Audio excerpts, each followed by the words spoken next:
અંબાજીમાં ભાદરવી પૂર્ણિમાનો મેળો સુખરૂપ સંપન્ન। માહિતી વિભાગે છેલ્લા દિવસે શિખર પર ચડાવી ધજા।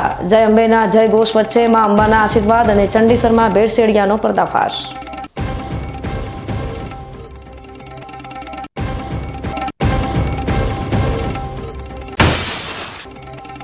બનાસકાંઠામાં મેઘ મહેર, લાખણીમાં 5 ઇંચ વરસાદ, જનજીવન પ્રભાવિત। જ્યારે અંબાજી નજીક જીપ તણાતા મોટી જાનહાનિ ટળી।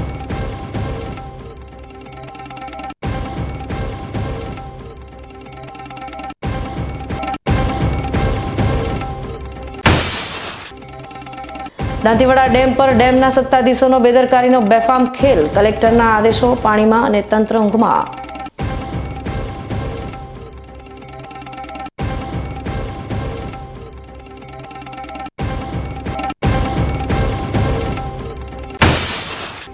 અને દાંતીવાડામાં કાયદાના રક્ષકો જ કાયદાના ભક્ષક બન્યા। ડ્રેસ અને ચલણ વિના ઉઘરાણાથી પોલીસની છબી ખરડાઈ।